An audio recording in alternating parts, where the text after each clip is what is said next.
Hello student, कैसे हैं आप।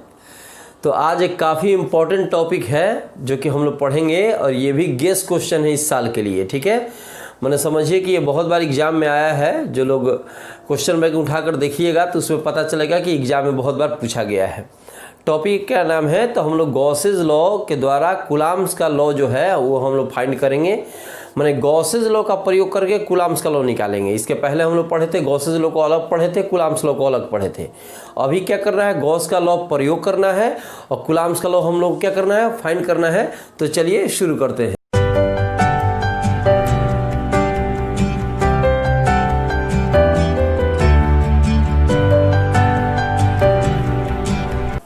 टॉपिक का नाम है टू फाइंड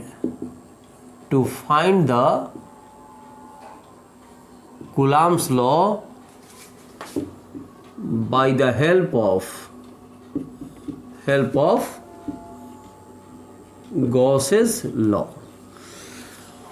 लिख लीजिए यहाँ पे to find the Coulomb's law. ठीक है, कूलम्ब्स लॉ निकालेंगे by the help of Gauss's law, या दूसरे तरीके से कह सकता है by the help of Gauss's law prove that. क्या प्रूव करना है, F equal to 1/4πε0 Q1 Q2 by R square.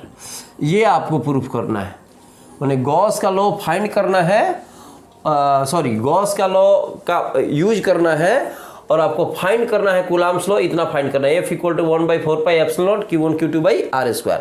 बढ़िया तरीके से इसको समझेंगे और आप लोग नोट्स बना लीजिएगा इसका, ताकि किसी प्रकार का दिक्कत ना हो। ठीक है, तो सबसे पहले हम किसी पॉइंट O पे कंसीडर करते हैं। कोई पॉइंट O है जहाँ पे चार्ज प्लस Q1 है। Q1 Q2 दो चार्ज मानने पड़ेंगे। ठीक है, क्योंकि हमको F equal to 1/4πε0 Q1 Q2 दोनों निकालना है, दोनों चार्ज होना चाहिए। गॉस के लॉ में एक ही चार्ज था, आपको याद होगा। तो सबसे पहले किसी पॉइंट O पे कंसीडर करते हैं जिस पर चार्ज प्लस Q है। ठीक है, O से R डिस्टेंस पे P कोई पॉइंट है, समझते हैं। O कोई पॉइंट है जहां पे प्लस Q1 चार्ज है, O से R डिस्टेंस पे P कोई अनदर पॉइंट है।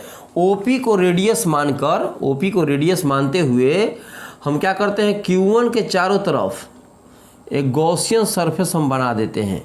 गॉसियन सरफेस की कल्पना करते हैं, गॉसियन सरफेस पे कंसीडर करते हैं। ठीक है, जो जिसका जो शेप है वो क्या है, स्फेरिकल है, सर्कुलर नहीं है, स्फेरिकल है। फिर से समझिए, O कोई पॉइंट है जिसमें प्लस Q1 चार्ज है, O से R डिस्टेंस में P कोई पॉइंट है, और इसी OP को रेडियस मानते हुए हम क्या करते हैं, Q1 के चारों तरफ एक स्फीयर का हम निर्माण करते हैं, चाहे कहो कि गॉसियन सरफेस का हम निर्माण करते हैं, जिसका जो शेप है, ठीक है, वो क्या है, स्फेरिकल है। अब इसके एलिमेंट्री पार्ट पर कंसीडर करिए, जैसे सब में होता था। एलिमेंट्री पार्ट पर हम कंसीडर करते हैं जिसका एरिया क्या है, ds है। इस पर electric field E acts radially इन आउटवर्ड डायरेक्शन। ठीक है, इलेक्ट्रिक फील्ड E बाहर की तरफ जा रहा है। बाहर क्यों जा रहा है, यहाँ प्लस चार्ज है, तो जब प्लस चार्ज होता है तो इलेक्ट्रिक लाइन ऑफ फोर्स बाहर की तरफ जाती है। एन कैप लिखा हुआ है, एन कैप किसके लिए है, तो जो आप एलिमेंट्री पार्ट पे आप कंसीडर किए हैं उसके लिए है। ठीक है, जिसका एरिया क्या है, ds है। एक बार और लैंग्वेज में बता देता हूँ ताकि आपको लिखने में कोई दिक्कत ना हो। O कोई पॉइंट है जिसमें प्लस Q1 चार्ज है।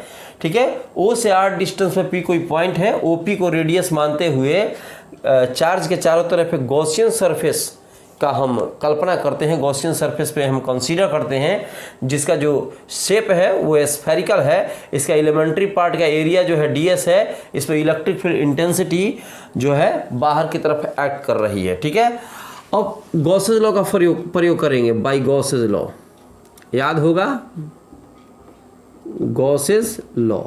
गॉसेस लॉ क्या है, phi equal to Q/ε0 proof कराया गया था।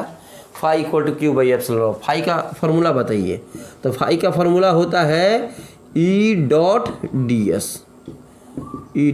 डॉट प्रोडक्ट है। और यहाँ पे देखिए, यहाँ पे चार्ज किस चार्ज की बात हो रही है, Q1 चार्ज की, तो यहाँ पे आप Q1 लिखिएगा, Q1। ठीक है, यहाँ पर भी आप Q1 लिख सकते हैं, कोई दिक्कत नहीं है। डॉट प्रोडक्ट है, तो जो डॉट प्रोडक्ट है उसके लिए हम cos थीटा लिखेंगे, तो हो जाएगा E.ds cos थीटा Q1/ε0।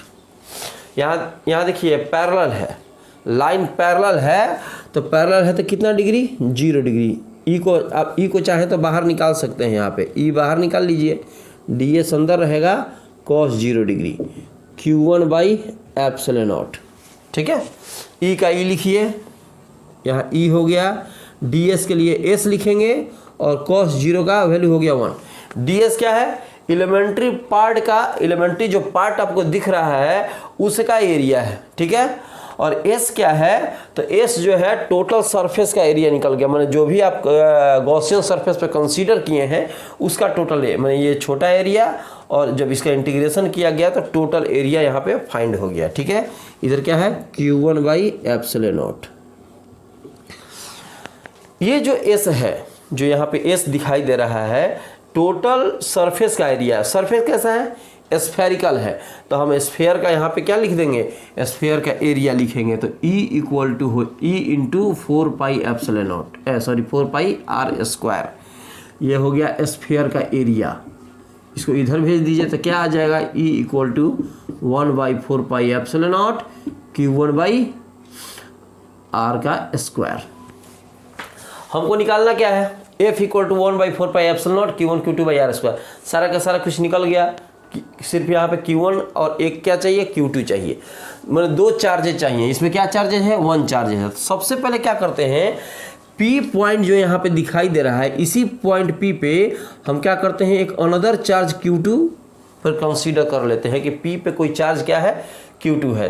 तो जब 2 चार्जेज एक दूसरे के आसपास दिखाई दे तो जाहिर सी बात है कि इसमें क्या होगा? फोर्स अप्लाइड होगा। Q1 है, Q2 है, जब 2 चार्जेज को एक दूसरे के पास रखिएगा तो कूलम्ब्स का लॉ यही है कि जब 2 चार्जेज एक दूसरे के पास आ जाते हैं, ठीक है, उस पर क्या लगता है कि कूलम्ब्स फोर्स लगना चालू हो जाता है। तो हम क्या किए हैं कि P पर अनदर पॉइंट Q2 पे कंसीडर किए हैं, तो यहाँ पर लिख सकते हैं let Q2 is the charge at P, so by formula क्या है? तो फार्मूला कहता है F equal to Q into E। ये फार्मूला आप लोग पढ़े होंगे, मैंने बताया भी है कि F इक्वल टू चार्ज और इलेक्ट्रिक फील्ड इंटेंसिटी को जब मल्टीप्लाई किया जाता है तो फोर्स मिलता है। तो चार्ज कौन सा रखे हैं? यहाँ पे चार्ज रखे हैं Q2। अभी चार्ज कौन सा रखे थे? तो चार्ज यहाँ Q2 रखे थे। E का वैल्यू यहाँ पे, यहाँ से E का वैल्यू रख देंगे, यहाँ पे E का वैल्यू यहाँ से यहाँ पे लिख देंगे 1 by 4 pi epsilon naught Q1 by r का स्क्वायर, मल्टीप्लाई करेंगे तो F इक्वल टू हो जाएगा 1 by 4 pi epsilon naught Q1 Q2 by r square. ये प्रूफ हो गया, इसमें कहीं दिक्कत है? बहुत छोटा टॉपिक है। ठीक है, तो सबसे पहले हेडिंग देना है, और जैसे मैंने बताया उसको पॉज करके लिखते जाना है, और इसके बाद फिगर बनाना है, फिगर के बाद लैंग्वेज लिखना है इसका, और लैंग्वेज के बाद यहाँ से यहाँ तक उतार लेना है।